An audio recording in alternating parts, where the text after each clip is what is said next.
Innal hamdalillah nahmaduhu wa nasta'inuhu wa nastaghfiruh wa na'udzu billahi min shururi anfusina wa min sayyiati a'malina. May yahdihillahu fala mudhillalah wa may yudlil fala hadiyalah. Asyhadu an la ilaha illallah wahdahu la syarikalah wa asyhadu anna Muhammadan abduhu wa rasuluhu amma ba'du. Alhamdulillahilladzi bi ni'matihi tatimmus shalihah. Alhamdulillah, pada hari Sabtu ini alhamdulillah kami sangat berbahagia ya. Alhamdulillah, ini pada hari ini Bumiku mengaji perdana untuk pengajian ya, kajian kitab hadis Arba'in Nawawi ya, bersama dengan Ustadz kita semua, dengan guru kita semua. Masya Allah, insya Allah kita akan mengaji kitab hadis Arba'in Nawawi yang hadis yang ke-10 bersama Ustadz Dr. Abdullah Roy MA Hafizahullah. Alhamdulillah. Alhamdulillah, ini nikmat yang sangat besar buat kita semuanya. Mari bersama-sama kita simak ya. Sebelum saya mulai, saya juga ingin mencatat beberapa tata tertib ya dalam kita mengikuti pengajian ini melalui media ya. Yang bagi yang mengikuti lewat Zoom ya, maka kami minta untuk menggunakan nama ya sebenarnya agar mudah untuk dikenali, dan juga mematikan fitur video dan juga melakukan mute ya, dimatikan saat nanti join selama kajian berlangsung. Kemudian usahakan selain mendengarkan juga untuk berusaha mencatat ya. Masalah ini pengajian yang syarat dengan ilmu yang sangat penting, sangat bermanfaat buat kita semua. Kemudian nanti pada saat sesi tanya jawab, maka di akhir kajian insya Allah akan ada tanya jawab. Maka diusahakan pertanyaan yang memang disesuaikan dengan tema hari ini bisa dikirim lewat media apa saja ya, artinya yang bisa mengikuti media apa saja insya Allah kita akan memonitor untuk dituliskan, nanti kita akan bacakan, atau juga dibolehkan nanti untuk bertanya langsung yang lewat melalui Zoom, raise hand ya, terutama bagi ikhwan ya, maka dibolehkan untuk bertanya secara langsung. Seperti itu. Jadi secara umum, bismillah ya, mudah-mudahan kita niatkan ikhlas menuntut ilmu pada ini waktunya berbeda-beda, masih pagi kebetulan saya di Denmark, tetapi buat teman-teman semuanya ada yang sudah sore, saya kira waktu sore pada asar untuk di waktu Indonesia bagian barat. Alhamdulillah, mudah-mudahan kajian ini bisa berlangsung secara serial setiap hari Sabtu dengan guru kita, dengan Ustadz kita semuanya, Ustadz Dr. Abdullah Roy Hafizahullah. Alhamdulillah, saya kira saya tidak akan berpanjang-panjang. Alhamdulillah, kita serahkan waktu untuk kita mulai saja pengajian pada hari ini. Tafadhol Ustadz.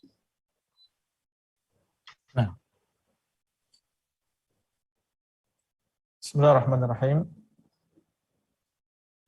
Alhamdulillah Rabbil Alamin. Wa asyhadu an la ilaha illallah wahdahu la syarikalah.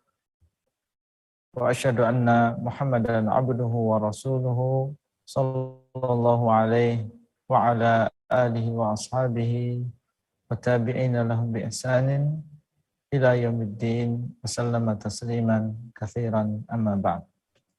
Alhamdulillah, kita bersyukur kepada Allah SWT karena Dialah yang telah memberikan banyak kenikmatan kepada kita semuanya, dan tentunya kenikmatan yang paling besar yang Allah karuniakan adalah nikmat sebagai seorang muslim,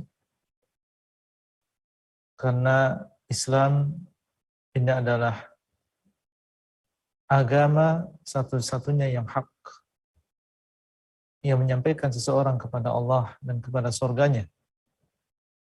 Sebagaimana firman Allah Azza wa Jal, Inna ad-dina indallahil Islam. Sesungguhnya agama yang benar di sisi Allah Azza wa Jal adalah Islam. Dan Allah mengatakan, wa may yabtaghi ghairal islami dinan falan yuqbala minhu wa huwa fil akhirati minal khasirin. Dan barang siapa yang mencari agama selain agama Islam, maka tidak diterima darinya, dan di akhirat dia termasuk orang-orang yang merugi. Para ikhwah dan juga para akhwat di De Gromis, Belanda, di Bumi Mengaji, dan secara umum para peserta kajian yang dimuliakan oleh Allah. Pada kesempatan kali ini kita akan membahas hadis yang ke-10 di antara hadis-hadis yang dibawakan oleh Al-Imam An-Nawawi rahimahullah di dalam kitab beliau Al-Arba'in An-Nawawiyah. Dan seperti biasanya, sebelum kita mulai dengan penjelasan, maka insya Allah ada salah seorang di antara kita yang berkenan untuk membacakan hadisnya. Bisa ditampilkan hadisnya? Ya. Atau ada kitabnya di situ?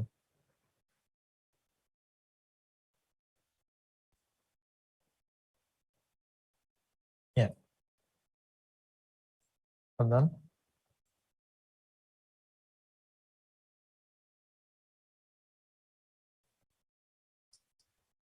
Tafadhol, Pak Astam, atau anak yang bacakan? Ya. Silahkan bacakan. Ya.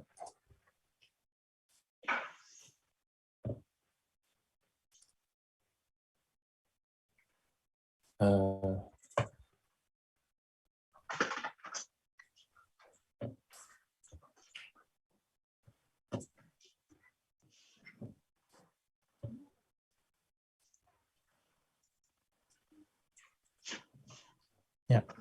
Sudah terlihat? Afwan, Ustaz? Ya, bisa dimunculkan, Ustaz? Ya. Nah.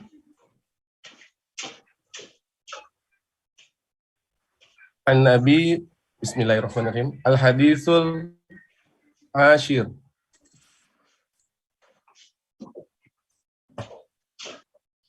An Abi Hurairah qala Rasulullah sallallahu alaihi wasallam, innallaha tayyibun la yaqulu La yaqbalu. Bentar, apa Ustaz? La yaqbalu illa toi'a. Apa Ustaz? Ana boleh Kurang jelas buka dulu ya? kitabnya Ustaz? Iya, Ustaz. Apa Ustaz? Baik, mungkin kali ini biar Ana yang baca.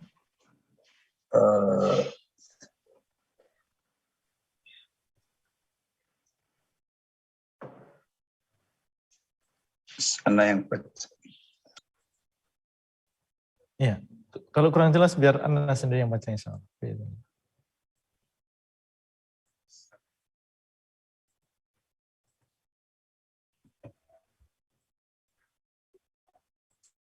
Kamu Ustaz sudah jelas Ustaz? Ana ulang Ustaz? Ya.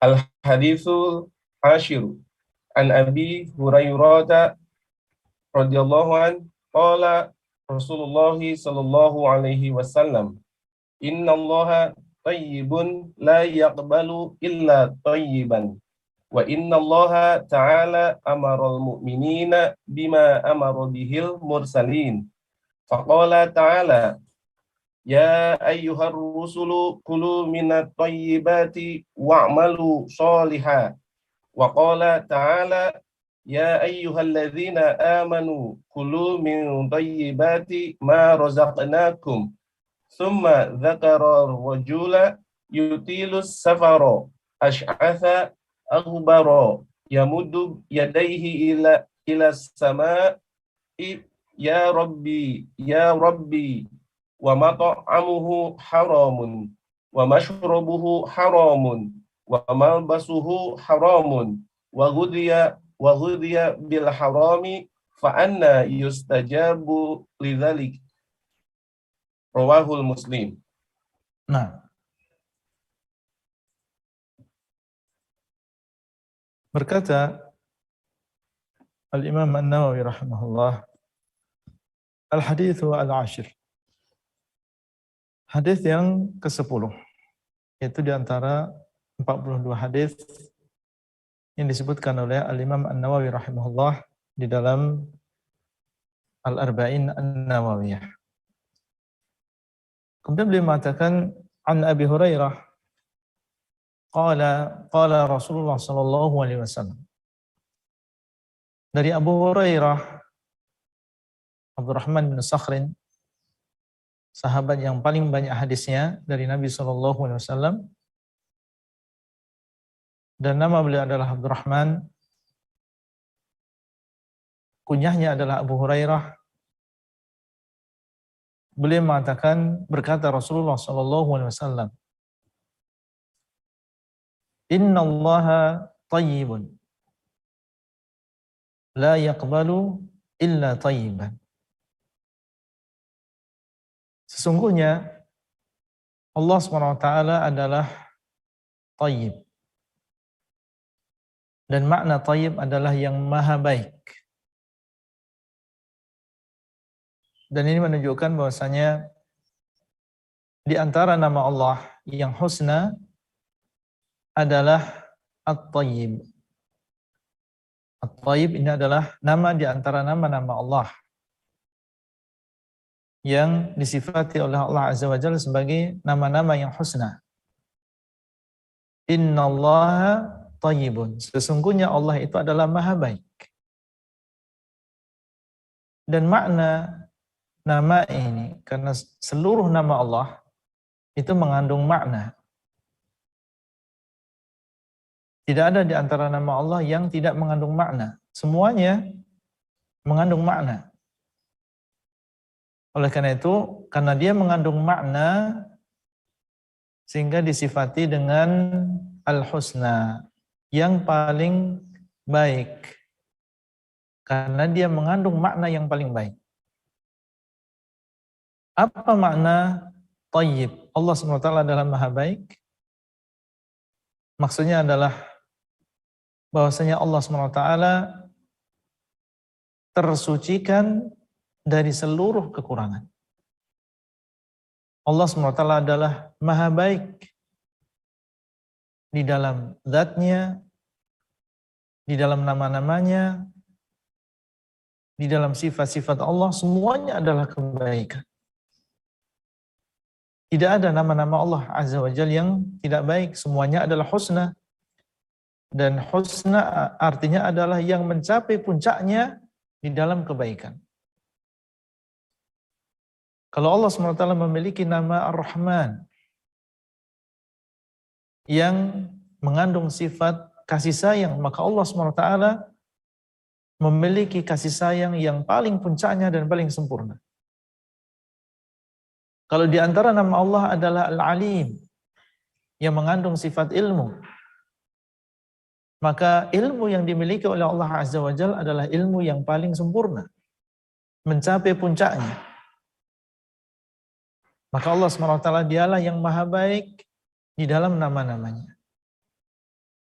Demikian pula maha baik di dalam sifat-sifat Allah.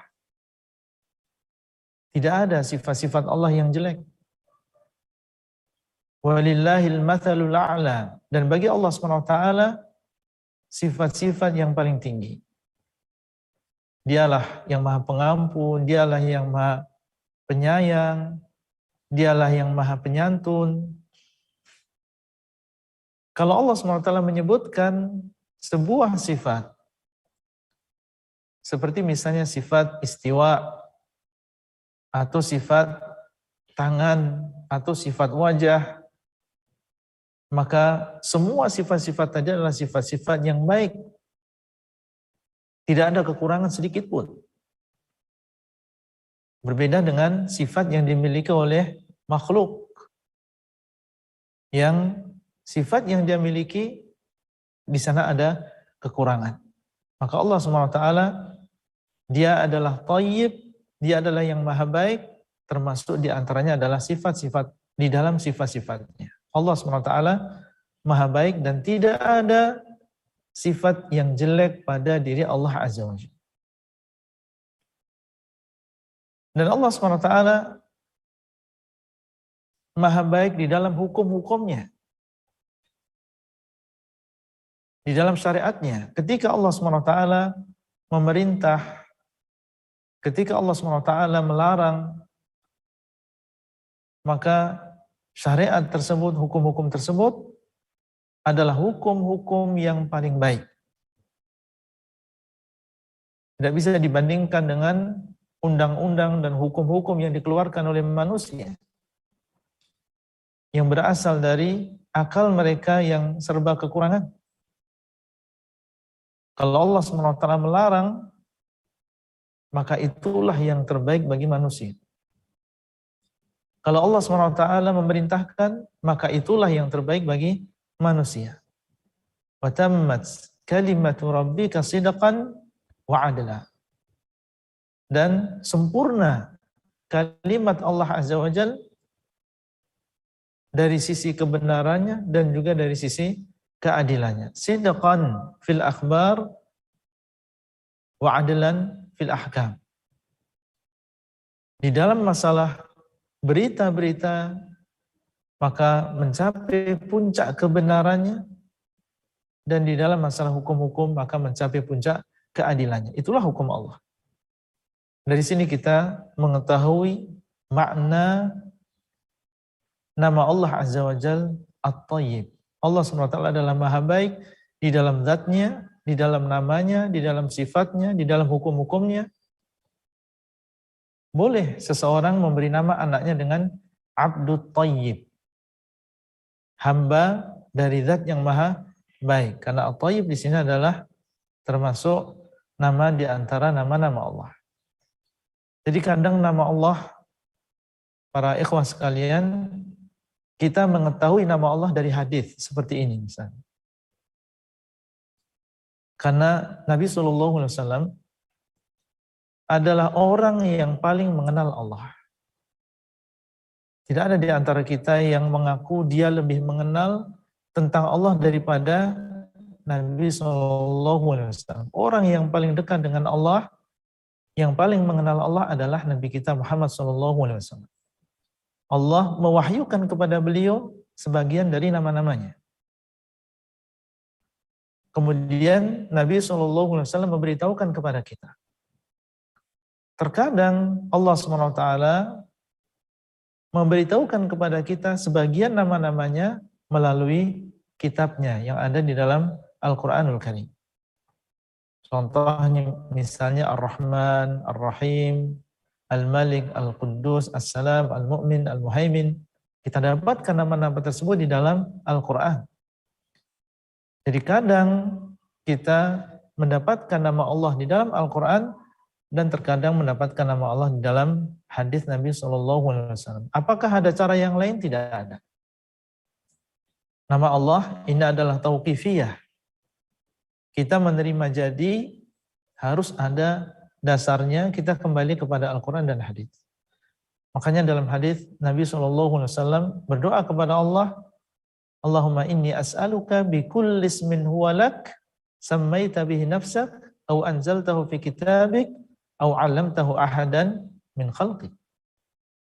Ya Allah, aku meminta kepadamu dengan seluruh nama yang itu adalah milikmu, engkau memberi nama dirimu dengan nama-nama tersebut. Yang berhak memberi nama Allah hanyalah Allah. Kemudian beliau mengatakan, au anzaltahu fi kitabik, atau engkau turunkan di dalam kitabmu. Kita mendapatkan nama tersebut di dalam Al-Quran. Au 'allamtahu ahadan min khalqik, atau engkau ajarkan itu kepada salah seorang di antara makhlukmu, dan maksudnya adalah seorang nabi, di antaranya adalah Nabi Muhammad SAW. Nah, ini adalah termasuk kaidah yang penting. Masalah nama Allah, kita kembali kepada Quran, kembali kepada hadis. Jangan sampai seseorang memberanikan dirinya memberi nama Allah tapi tidak berdasarkan dalil.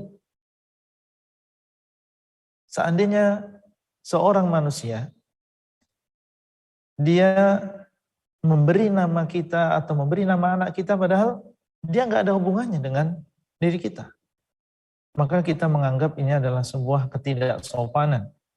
Anak kita diberi nama oleh orang lain padahal kita sudah memberi nama untuk anak kita. Kemudian ada orang lain yang dia dengan lancangnya memberi nama semaunya anak kita atau diri kita. Walillahil matsalul a'la. Bagi Allah SWT permisalan yang lebih tinggi. Apalagi nama-nama Allah ini adalah nama-nama yang husna, yang memiliki makna yang paling sempurna, dan itu yang mengetahui hanya Allah saja. Bagaimana kita makhluk yang dhaif, yang lemah, kemudian kita dengan berani memberi nama Allah Azza wa Jalla dengan sesuatu yang Allah SWT tidak turunkan dalilnya. Innallaha thayyibun. Sesungguhnya Allah SWT dialah yang maha baik. La yaqbalu illa thayyiban. Allah SWT tidak menerima kecuali yang baik saja.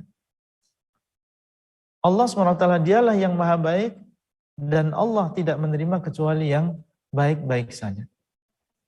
Yang jelek Allah tidak menerima. Dan di antara makna yang baik di sini adalah baik di dalam amal soleh.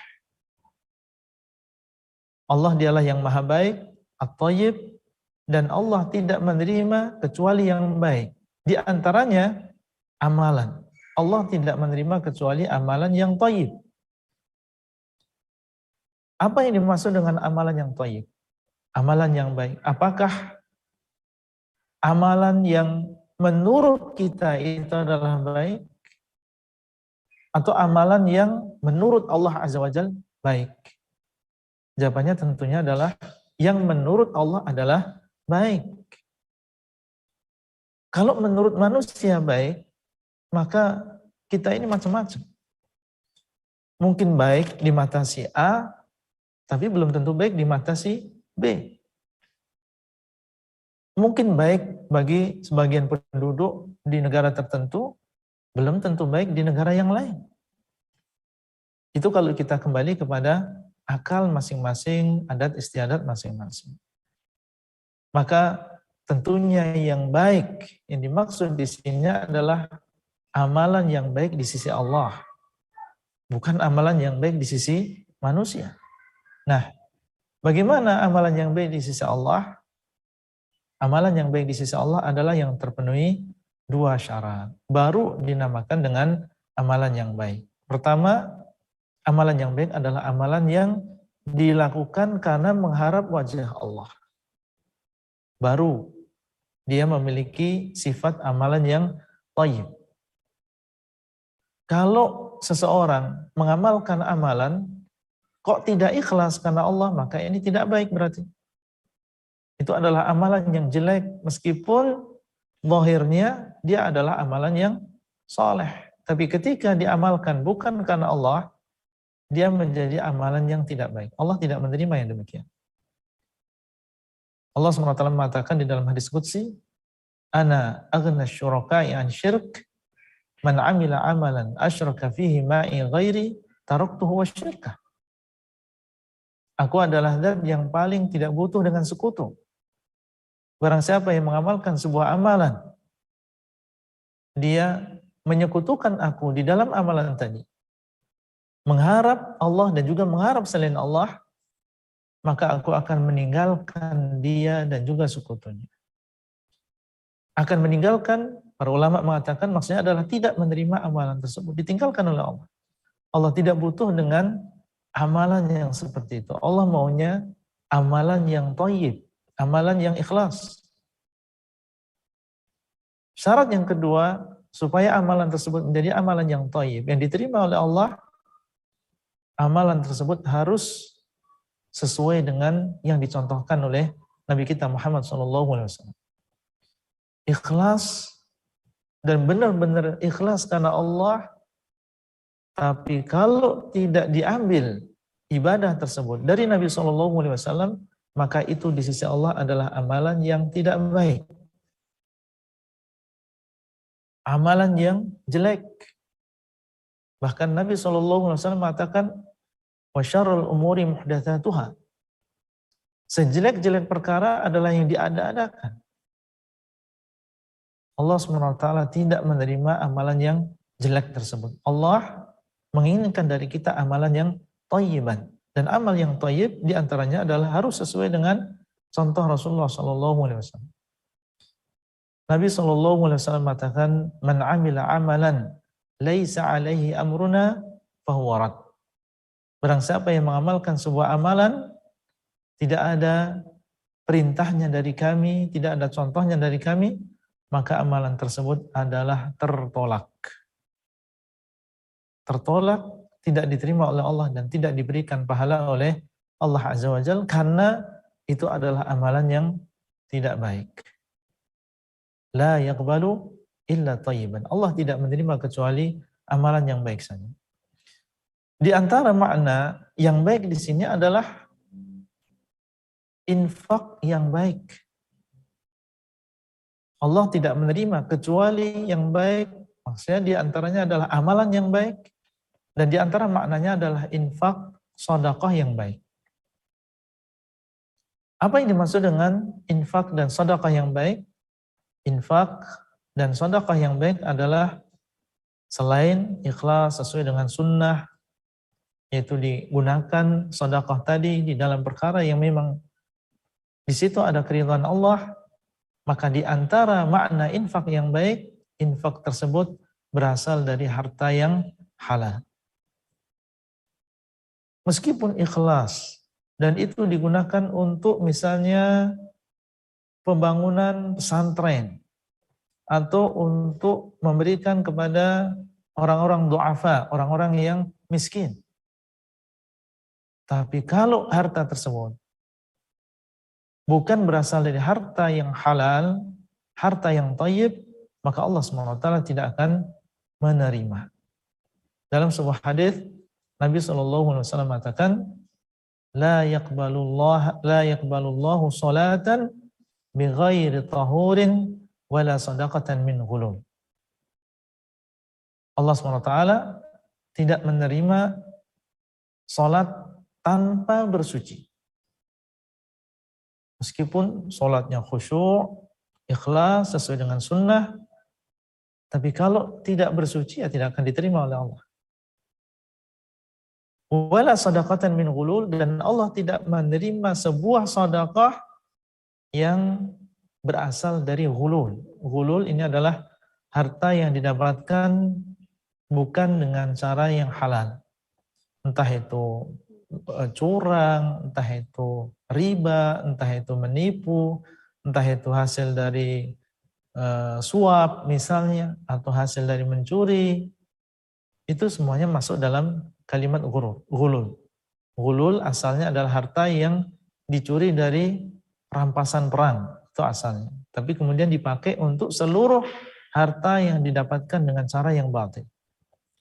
Seseorang bersedekah tapi dari harta yang ghulul, dengan cara yang diharamkan, maka Allah SWT tidak akan menerima sedekah tadi.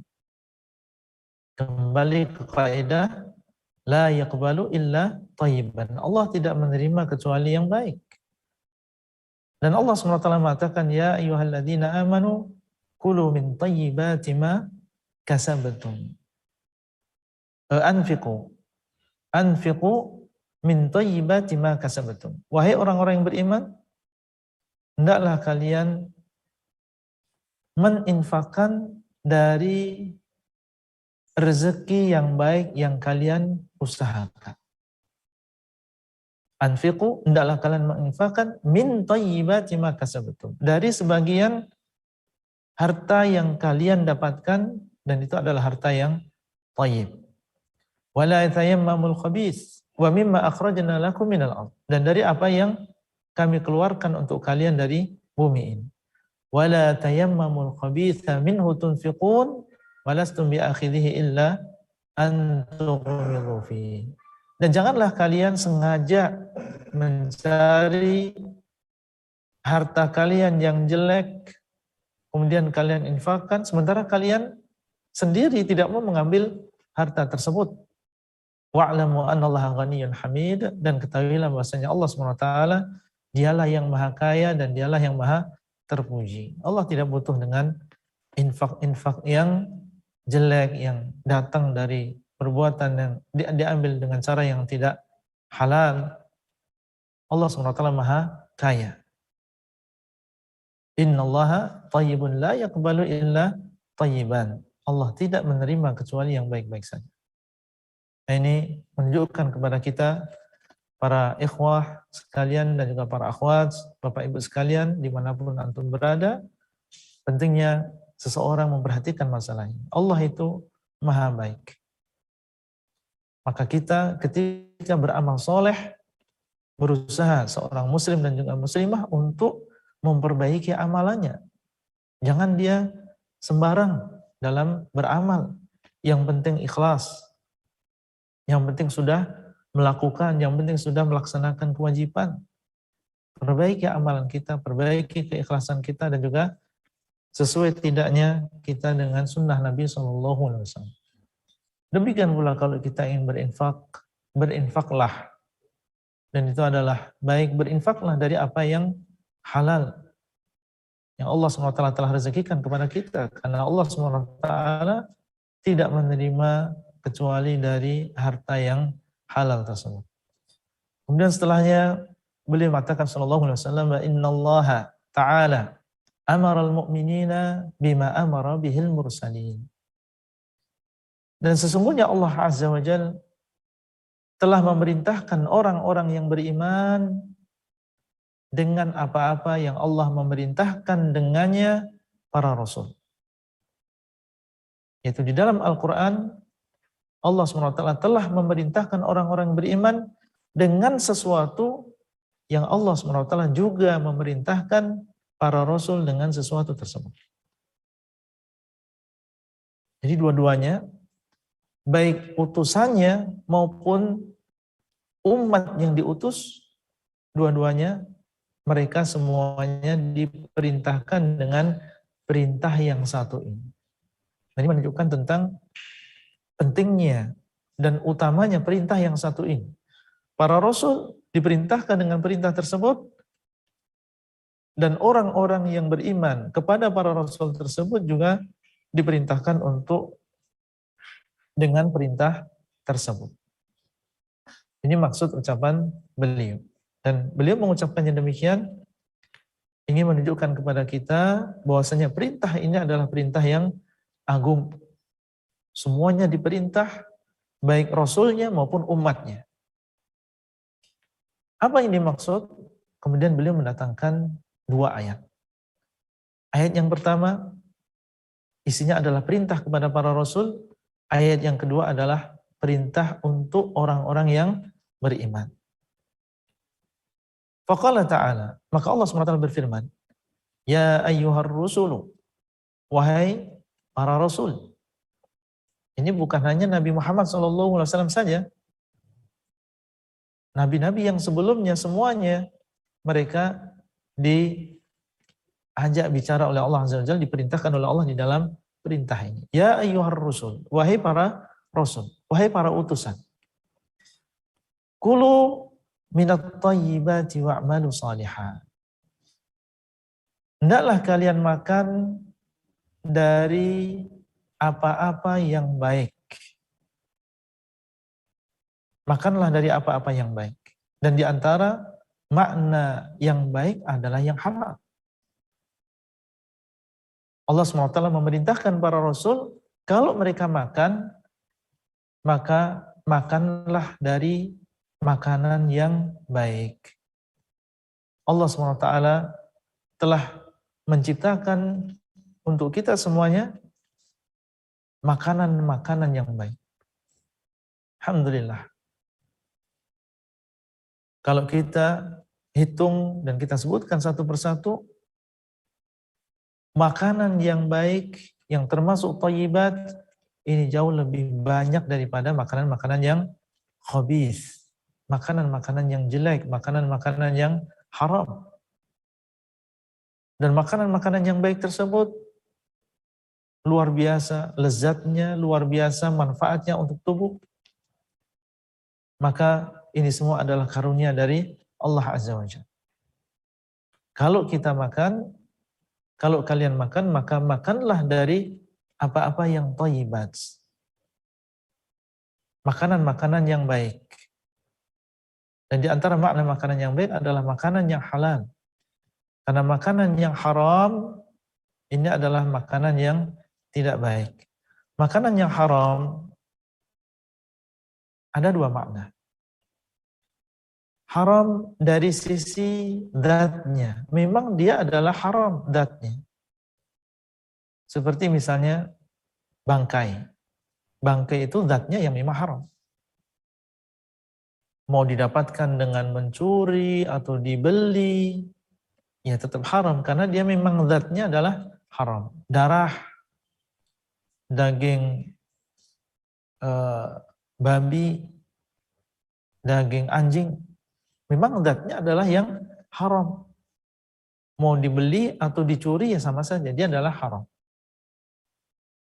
Kemudian yang kedua, makanan yang haram maksudnya adalah makanan yang haram karena cara kita mendapatkannya haram. Asalnya dia adalah makanan yang halal. Kambing misalnya, dagingnya halal. Tapi kalau didapatkan dengan cara mencuri, dia menjadi makanan yang haram. Air atau misalnya es teh, kita beli dengan cara yang benar, maka itu adalah halal. Tapi ketika kita mendapatkan es teh tersebut dengan cara mencuri, dia menjadi minuman yang haram. Berarti di sini haram bukan karena zatnya, karena es teh itu asalnya adalah boleh. Ya, kambing, sate itu adalah boleh, tapi karena caranya untuk mendapatkannya adalah dengan cara yang haram, maka dia menjadi sesuatu yang haram. Nah, Allah SWT memerintahkan para rasul untuk memakan makanan yang thayyibat. Kulu minat thayyibat, hendaklah kalian makan dari makanan yang baik. Dan alhamdulillah sekali lagi, makanan yang thayyibat ini banyak sekali. Gak ada alasan bagi seseorang ya kemudian dia mencari makanan yang haram. Dan yakinlah bahwasanya di dalam apa yang diharamkan oleh Allah, pasti di situ ada mudarat bagi jasad manusia. Kita tahu atau tidak tahu hikmahnya, pasti di situ ada mudarat. Bangkai, bagaimanapun lezatnya, pasti di situ ada mudarat. Orang yang makan darah, kemudian digoreng atau direbus atau yang semisalnya, pasti di situ ada mudarat. Orang yang makan babi, pasti di situ ada mudarat. Kita tahu hikmahnya atau tidak tahu hikmahnya, kita yakin bahwasanya di dalam apa yang diharamkan oleh Allah pasti ada mudarat dan keburukan bagi manusia. Itu perintah Allah Azza wa Jalla kepada para rasul. Wa'malu salihan, dan hendaklah kalian beramal soleh. Jadi jangan hanya makan saja, kemudian mengatakan saya mengikuti, melaksanakan ayat ini. Makan terus tapi dia tidak beramal soleh. Silahkan makan dari apa yang Allah Azza wa Jalla berikan, yang halal, yang thayyib. Tapi jangan lupa yang setelahnya, wa'malu salihan, beramal soleh. Karena tujuan kita makan sebenarnya adalah untuk melakukan tujuan hidup kita. Tujuan Allah SWT menciptakan kita, yaitu untuk beribadah. Itu sebenarnya. Wa ma khalaqatul jinna wal insa illa liya'budun. Tidaklah aku ciptakan jin dan manusia kecuali untuk beribadah kepadaku. Oleh karena itu Allah memberikan rezeki kepada kita, diberikan kita ya anggota badan yang lengkap, yang dengannya kita bisa melihat, makan, mendengar, dan seterusnya. Tujuannya adalah supaya kita menggunakan itu semuanya untuk beribadah kepada Allah Azza wa Jalla. Makan dan minum sebenarnya untuk ibadah. Kalau memang kita cukup makan sedikit sehingga kita bisa beribadah, sebenarnya udah cukup. Makanya dalam hadis Nabi SAW mengatakan cukup untuk anak Adam itu memakan lukaimat, beberapa suap saja. Karena dengan beberapa suap itu dia sudah bisa melaksanakan tugasnya sebagai seorang hamba Allah. Tapi ketika dia sudah berlebihan, maka di sini terjadi mudarat. Kalau orang sering makan makanan tertentu yang pedas-pedasan misalnya, akhirnya terjadi asam lambung. Ya sebenarnya halal, tapi ketika berlebihan memudaratkan diri kita sendiri. Ketika terlalu banyak makanan yang asin misalnya, maka akan menjadikan kolesterol dan seterusnya akan memudaratkan pada dirinya. Kenapa itu semua terjadi? Karena kita berlebihan. Allah mengatakan wa kulu washrabu wa la tusrifu. Hendaklah kalian makan, hendaklah kalian minum, tapi jangan kalian berlebih-lebihan. Jadi perintah untuk makan di sini, selain kita diperintahkan untuk makan dari yang halal, di sana ada aturan-aturan yang lain yang harus kita perhatikan. Di antaranya jangan kita berlebihan. Makna berlebihan di sini bisa ya berlebihan makanan-makanan tertentu sehingga memudarati diri kita sendiri, atau terlalu kenyang dan sehingga tidak ada tempat untuk nafas sehingga menjadikan seseorang malas untuk beribadah. Ini juga termasuk berlebihan di dalam makan dan juga minum. Wa qala ta'ala, dan Allah SWT berfirman, ya ayyuhalladzina amanu kulu min thayyibati ma razaqnakum. Wahai orang-orang yang beriman, makanlah dari apa-apa yang baik yang kami rezekikan kepada kalian. Siapa yang dipanggil di sini? Orang-orang yang beriman. Kalau tadi siapa? Para Rasul, utusan Allah. Allah SWT mengatakan di sini kepada orang-orang yang beriman, wahai orang-orang yang beriman, makanlah dari rezeki-rezeki yang baik yang kami rezekikan kepada kalian. Berarti kita sebagai orang-orang yang beriman kepada para Rasul juga diperintahkan untuk memakan makanan yang baik. Sebagaimana Rasul juga diperintahkan untuk memakan makanan yang baik. Berarti kita, umat maupun para Rasul, kita semuanya diperintahkan untuk berhati-hati di dalam masalah rezeki ini. Makanlah dari apa yang baik yang Allah rezekikan kepada kita. Carilah pekerjaan yang halal. Berusahalah mendapatkan rezeki-rezeki yang halal. Dan dalam sebuah hadis Nabi SAW mengatakan, kullu lahmin nabata min suhtin fannaru aulabi. Setiap daging yang tumbuh dari sebab sesuatu yang haram, maka neraka itu lebih pantas untuknya.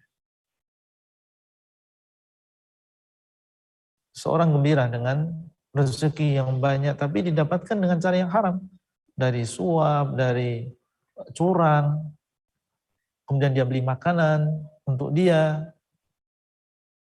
Ya, kalau itu menjadi daging, maka sedikit saja dia menjadi daging, itu bisa menjadi sebab seseorang tertunda untuk masuk ke dalam surganya Allah Azza wa Jalla. Akan dibersihkan terlebih dahulu. Tentunya kita tidak ingin ada sedikit pun daging yang ada pada diri kita ini tumbuh berasal dari sesuatu yang diharamkan oleh Allah. Karena ini menjadi sebab diazabnya seseorang di dalam neraka.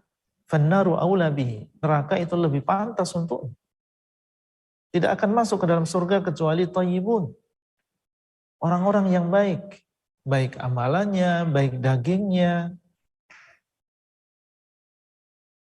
Kemudian Allah SWT menyebutkan di dalam sebuah ayat bahwasanya memakan sesuatu yang diharamkan oleh Allah ini adalah termasuk langkah-langkah syaitan. Ya ayuhan nas, kulu mimma fil ardi halalan thayyiba wa la tattabi'u khutuwati syaitan. Wahai manusia, makanlah dari bumi ini apa yang halal dan baik, dan janganlah kalian mengikuti jalan-jalan syaitan. Syaitan berusaha untuk menggoda kita, apalagi ketika melihat seseorang kesulitan dalam masalah ekonomi, khususnya di masa-masa sekarang, di masa pandemi, banyak saudara kita yang diuji oleh Allah Azza wa Jalla dengan kesulitan ekonomi. Nah, di sini setan berusaha untuk menggoda, mengatakan yang haram saja susah, apalagi yang halal. Makanya itu menjadi sebab seseorang bermudah-mudahan untuk menghalalkan segala cara.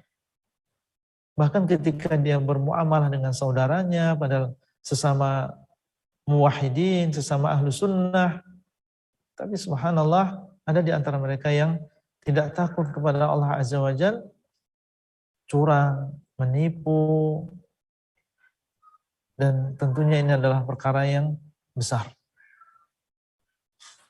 Baik, setelah Allah SWT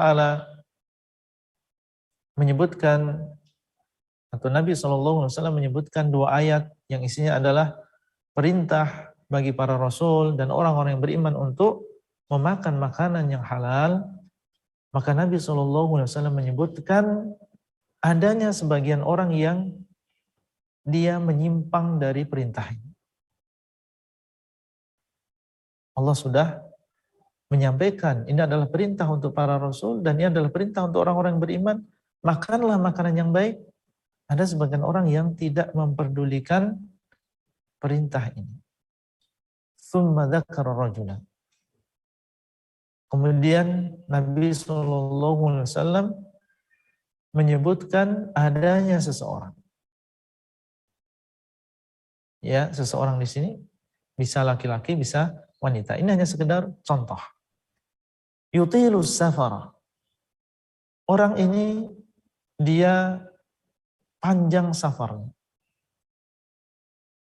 Dan orang yang panjang safarnya, ikhwah sekalian, ini termasuk orang yang disebutkan oleh Nabi SAW. Salatu da'awat mustajabat la syakka fihinna. Ada 3 doa yang mustajab yang tidak diragukan di dalamnya. Di antaranya disebutkan oleh Nabi SAW da'watul musafiri, doanya orang yang musafir. Orang yang safar, ya, dia dalam keadaan mungkin dia naik, kalau zaman dulu apalagi ya, di perjalanan yang di tengah padang pasir, dan kemungkinan di sana ada perampok, kemungkinan kehabisan air, kemungkinan kendaraannya tidak bisa jalan lagi, kemungkinan yang banyak yang bisa menjadikan seseorang mungkin meninggal sewaktu-waktu, menjadikan seseorang tidak bisa pulang kembali ke keluarganya ketika dia dalam keadaan safar. Dan di zaman sekarang juga ada yang demikian. Orang naik sepeda motor khawatir, orang naik mobil khawatir, naik pesawat juga demikian, naik kereta juga demikian. Maka biasanya orang yang melakukan safar, perjalanan, ini dia tawakalnya kepada Allah, ingatnya kepada Allah, ingin dia selamat, ini besar. Ya, sehingga tidak heran kalau Nabi SAW menyebutkan di antara 3 doa yang mustajab adalah doanya orang yang musafir. Sehingga kalau kita safar, manfaatkan safar kita ini untuk berdoa kepada Allah, untuk kebaikan diri kita dan juga keluarga kita.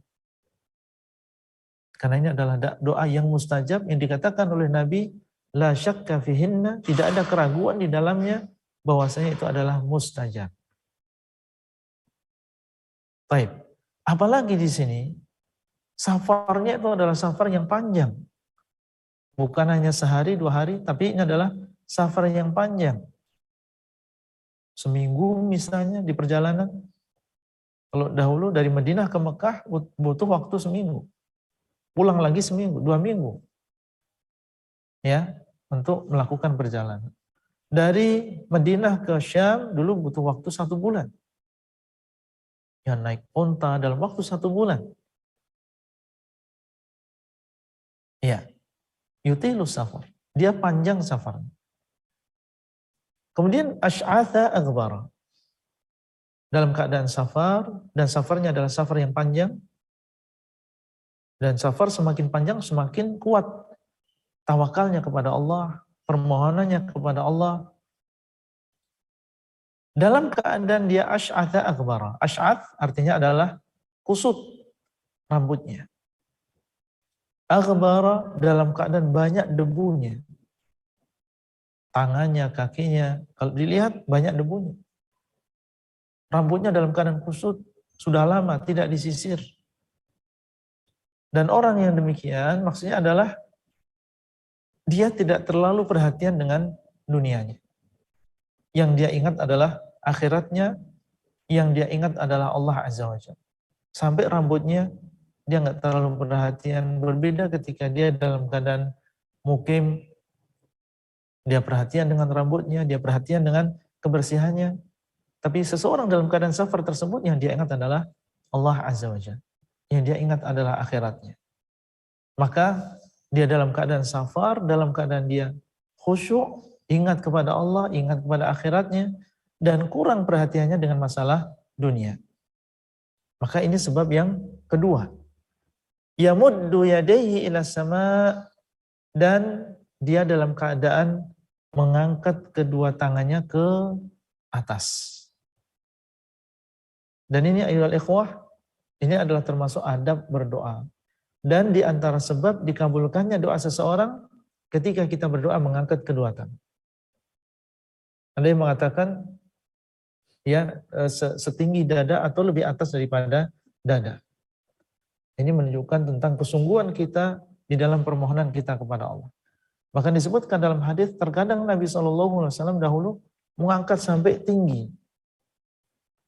Menunjukkan tentang kesungguhan beliau. Supaya Allah SWT mengabulkan doa beliau. Diangkat tinggi, menunjukkan bahwasanya beliau sangat butuh dengan ijabah dari Allah Azza wa Jalla. Ya Rabbi, Ya Rabbi. Dan dia mengatakan di dalam doanya, wahai Rabbku, wahai Rabbku. Dan ucapan ini adalah menyebut nama di antara nama-nama Allah. Di antara nama Allah adalah Ar-Rabb. Dan menyebut nama Allah di dalam doa, ini adalah termasuk sebab dikabulkannya doa.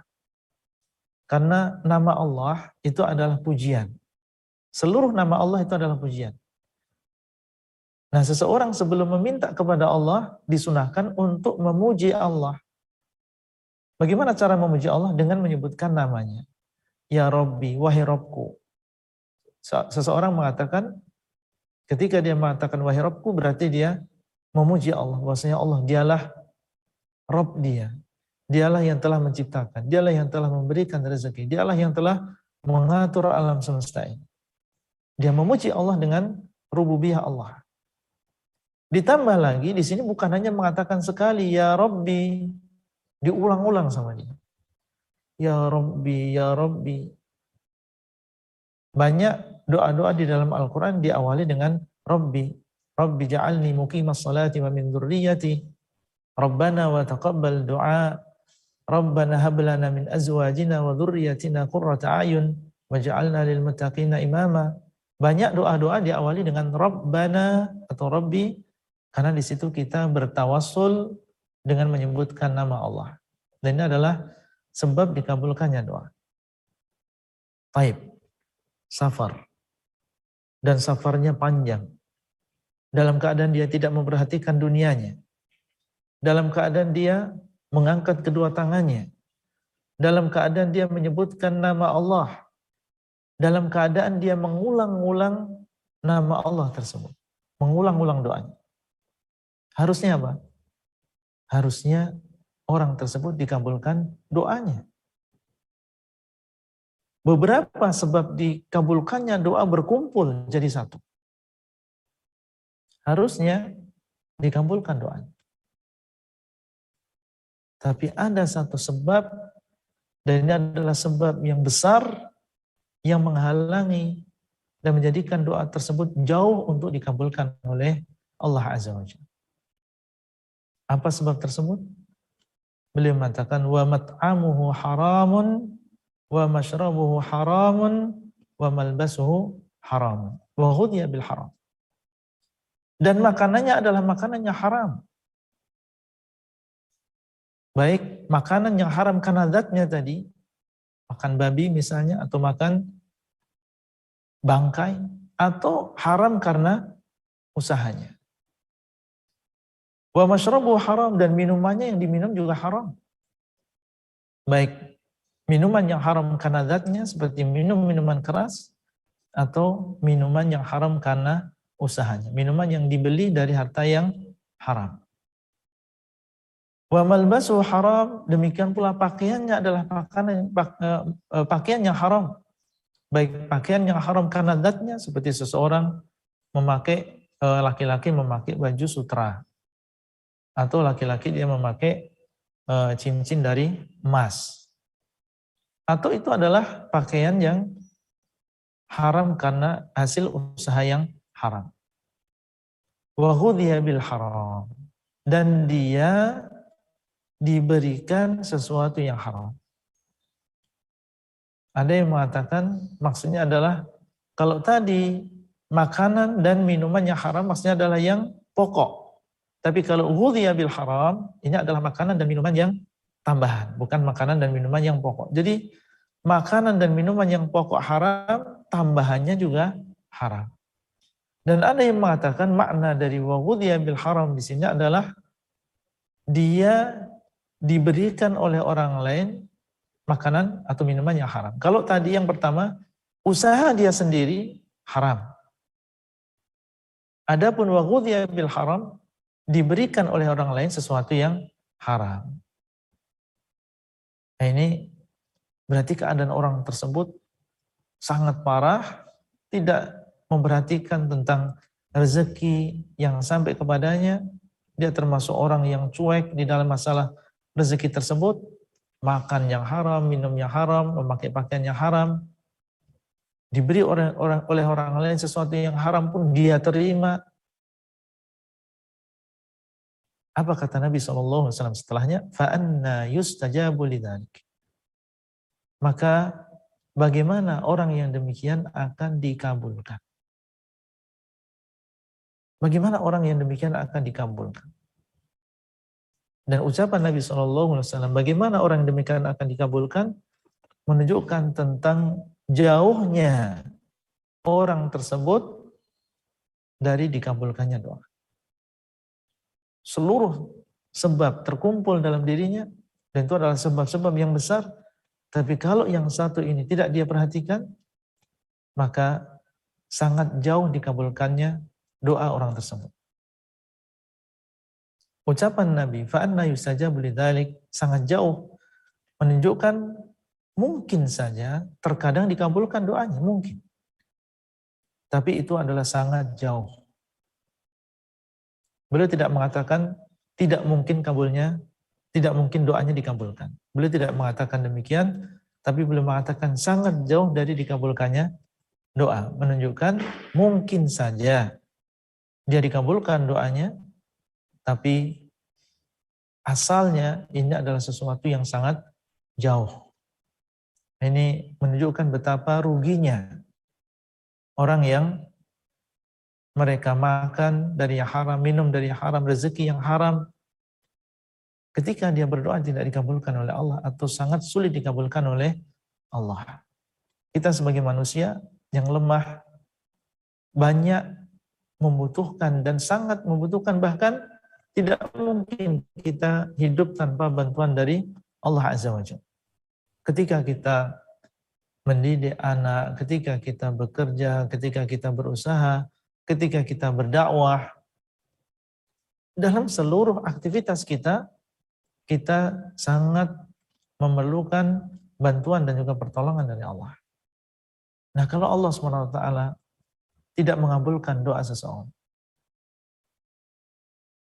atau menjauhkan diijabahkannya doa atau dikabulkannya doa, lalu kepada siapa lagi seseorang akan meminta? Kalau Allah SWT sudah menjauhkan orang tersebut dari dikabulkannya doa, kepada siapa kita akan meminta ketika kita ditimpa musibah, ketika seseorang ditimpa bencana, ketika seseorang dalam keadaan yang sangat susah? Kepada siapa dia akan meminta kalau Allah SWT tidak mengabulkan atau menjauhkan doa seseorang dari pengkabulan doa? Oleh karena itu, para ikhwah dan juga para akhwat sekalian, para peserta kajian, hadis ini adalah hadis yang agung, mengajarkan kepada kita untuk berhati-hati di dalam masalah rezeki ini. Wallahu ta'ala a'lam. Dan beliau mengatakan, rawahu Muslim, hadis ini diriwayatkan oleh Al-Imam Muslim. Alhamdulillah, dengan demikian kita sudah menyelesaikan hadis yang ke-10. Dan seperti biasanya, sebelum kita tutup, mungkin di sana ada pertanyaan yang berkaitan dengan materi, kami persilahkan dan masih ada waktu sekitar 5 menit. Nah. Alhamdulillah. Alhamdulillahirabbil alamin. Ada satu pertanyaan Mas Ustadz. Ya. Pertanyaannya adalah jika kita makan yang haram tanpa kita ketahui, tanpa kita sadari, bagaimana caranya agar tadi kan Ustadz akan mendapatkan azab dan juga doa tidak dikabulkan? Ini betul-betul ini sesuatu yang sangat menakutkan gitu ya. Bagaimana caranya kita jika secara tidak menyadari kemudian memakan yang haram agar tidak diazab oleh Allah dan agar doa kita tidak menjadi tetap dikabulkan seperti itu. Ustaz, jazakumullah khairan. Tentunya seseorang dia bertakwa kepada Allah sesuai dengan kemampuan. Ittaqillaha haitsu ma kunta. Hendaklah kalian bertakwa kepada Allah sesuai dengan dimanapun kalian berada. Allah mengatakan fattaqullaha mastata'tum, hendaklah kalian bertakwa kepada Allah sesuai dengan kemampuan kalian. Kita berusaha. Makanya kita belajar mana yang haram, mana yang halal. Jangan seseorang bermalas-malasan untuk menuntut ilmu, bermalas-malasan untuk mengetahui mana yang haram. Kalau memang kita terjun di dunia usaha, bertransaksi, ya kita belajar. Belajar apa transaksi yang tidak diperbolehkan. Dahulu Umar bin Khattab radhiyallahu taala di zaman beliau melarang orang berdagang di pasar kaum muslimin kecuali kalau dia sudah belajar. Dia harus belajar dulu tentang apa transaksi yang tidak diperbolehkan, mana yang termasuk riba, mana yang bukan. Harus berdagang sesuai dengan ilmu supaya tidak terjerumus ke dalam perkara yang diharamkan. Termasuk diantaranya adalah mempelajari jenis-jenis makanan yang diharamkan. Kemudian setelah itu dia selain mempelajari tentunya mempraktekkan semaksimal mungkin apa yang sudah dia pelajari. Seandainya setelah itu semua ternyata secara tidak sengaja karena tidak tahu atau lupa kita memakan makanan yang haram, maka semoga Allah SWT memberikan udzur. Tapi dengan syarat kita sudah berusaha. Bukan kebodohan kita, ketidaksengajaan kita karena memang kita malas untuk belajar. Ya. Jadi tunjukkan bahwasanya kita sudah belajar, berusaha untuk tahu, ternyata kok tidak sengaja kita memakan makanan yang haram. Kalau memang ketidaksengajaan tadi, kelupaan tadi, kejahilan tadi, setelah kita berusaha, semoga ini mendapatkan uzur dari Allah. Dalam sebuah hadis Nabi SAW mengatakan, Inna Allah tajawaza an ummatil khata'a wan nisyana wa mastukrihu alaih. Sesungguhnya Allah SWT memaafkan untuk umatku apa yang dilakukan karena kesalahan atau lupa atau karena dia dipaksa. Ya, kalau memang itu adalah terjadi karena kejahilan kita, dan kejahilan kita adalah setelah kita berusaha, maka semoga ini mendapatkan uzur dari Allah Azza wa Jalla. Dan hendaklah kita setelah itu berusaha untuk berhati-hati dan mengambil pelajaran dari apa yang telah berlalu. Wallahu ta'ala a'lam. Alhamdulillah, jazakumullahu khairan Ustadz. Alhamdulillahirabbil alamin. Sungguh nikmat yang sangat besar pada hari ini kita bisa mengkaji ilmu yang sangat penting ya buat kita semua, juga buat teman-teman yang tinggal di mana saja, tinggal di luar negeri juga ini sudah sangat dimudahkan ya, asal kita memang betul-betul belajar seperti disampaikan Ustadz, kemudian kita berusaha untuk mengamalkannya dengan hati-hati. Insya Allah akan mudahkan, dan banyak sekali hikmah yang kita pelajari hari ini. Masalah ilmu yang sangat penting, sangat penting buat kita semua. Mudah-mudahan itu aja. Mungkin alhamdulillah, mudah-mudahan pengajian kita, kajian HSI dengan Ustadz Abdullah Rai bersama Bumiku Mengaji setiap hari Sabtu bisa berjalan ya sesuai dengan rencana, bisa berjalan rutin dan memberi manfaat buat kita semuanya.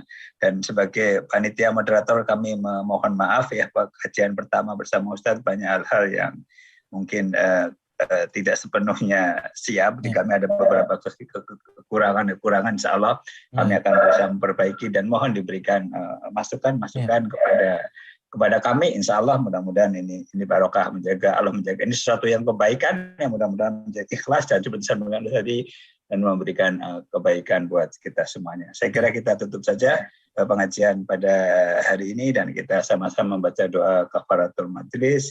Subhanakallahumma wa bihamdika asyhadu an la ilaha illa anta astaghfiruka wa atubu ilaik. Jazakumullahu khairan Ustaz. Barakallahu fiik.